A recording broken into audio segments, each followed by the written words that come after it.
Late night out here, but Roy Nelson's a man of he's a man of the people, so he stays up all night. Where'd you go eat tonight? I think where did we eat? I think it's called Mars Barbecue. Been trying to hit all the barbecue, or no, Max Barbecue. Nice. Just yesterday we had I think it was Barbecue King. Excellent. It was on the Food Network, so it was a good choices. You got to go out there. You realize like every other fighter's jealous. Everyone else is cutting weight. They're trying to go in with the ripped bodies, and you're doing a barbecue tour in Carolina. Hey, when you watch the Food Network and you see where you must eat and enjoy life, that's where you got to go. I'm all about enjoying life. I don't need to hate myself to go. I got a 4-pack. I don't need that. But you guys were you following the guide on like diners, drive-in, and dives? Yeah. Were you actually looking up the list? Yeah, there's actually two. It was Penguins and King's Barbecue. Nice. And I didn't get to eat Penguins because I had to weigh in yesterday. Right. But I want you to express how pissed you were because I saw you downstairs and you were like, son of a bitch. Well, I was really pissed because they actually ate there for lunch yesterday, and the rest of the crew, and they ate there and then they come back. Oh, it's so great, delicious. It's so good. And I was like, thanks. Yeah. And then we went, and then we ended up eating at Max, and then it wasn't the same. Yeah. So you were fine with the reweigh-in, right? You didn't balloon up to, I guess, what could you get up to, 276?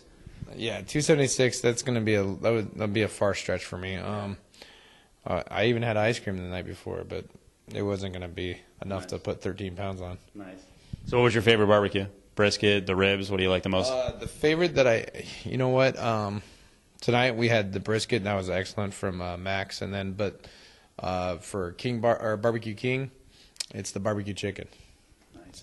It's delicious. All right. Well, back in Vegas, we don't have a lot of barbecue places. They're starting to pop up. You need a commercial. Yeah, you need a little sponsorship.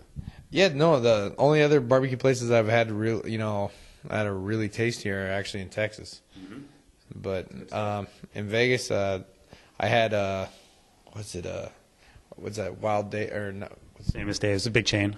Yeah, no, I tried Famous Dave's, but every time I go there, they don't have the stuff that I want. Which is what? What don't they have? Anything on their platter when they say, "Can you have the family platter?" Oh, the chicken wings. They don't have it, and I'm like, "What's the sense of even ordering here?"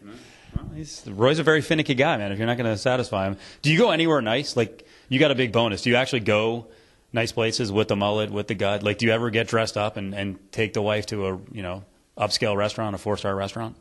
We went to. She's lucky when I go to McDonald's. All right, I wanted to mention another fat guy. He's sort of fat. He's a world champion, but he won't admit he's fat, but he's fat. James Toney. At about 225 pounds, he's fat. So you mentioned him during the press conference.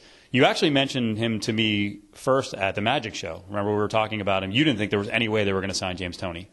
It's like I said, there's somebody wants to watch it. So, and I think the UFC picked up on it. And I think our little interview, we forced them to. Right? Yeah. We forced their hand. Well, Dana listens to me all the time. We know that. But you thought Toney was uncontrollable. That they would be afraid of him because the UFC has pretty good control of their fighters. No one is a loose cannon. No one goes ballistic. James Toney he's crazy. You can always buy silence. Okay. Because James Toney's all about he always wears the ring and go, I'm getting paid. Mm-hmm. So then that's the only way that I can think that's the only way to control that man. All right. I don't know. The only way you would be able to ask him, say, hey, are you getting paid? That'd be a simple question. He'll answer at some point. So it sounds to me like if you got that fight, you view that as a pretty easy fight. At least stylistically. I mean, you're not going to stand with him, right? If we were boxing, I don't mind beating up a world champion. But I think it's MMA, and I think we can have two fat guys go at it. We could throw Butterbean in the corner. Celebrity referee, right? That'd be awesome. Hey, king of the was it 4-rounder? Uh-huh. We only do 3, so exactly. He's got plenty of stamina. So what do you think they're going to do with Toney? We were debating this off camera. I personally think that Dana really likes him and that he's not going to put him in there to get destroyed against a ground guy. I think he's going to showcase him for at least one fight against another striker. You know what? It's going to be hard to say because, I mean, if you're trying to bring over boxing fans to say, boxing's, like how they say, boxing and MMA, two different sports. Mm-hmm. But boxing's not dead. But if boxing's trying to come over to MMA, sometimes you have to prove a point. Or like I said, I've beating up YouTube stars. We can do that because isn't that what Tony's famous for? Yeah.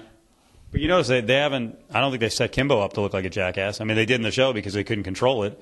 But first couple times out, I mean, Mitch Rion's not taking him to the ground, so they're trying to make money off of Kimbo and they're trying to showcase him.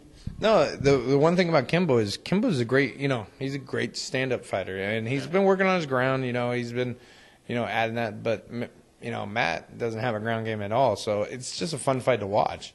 It's just two guys just gonna bang at it.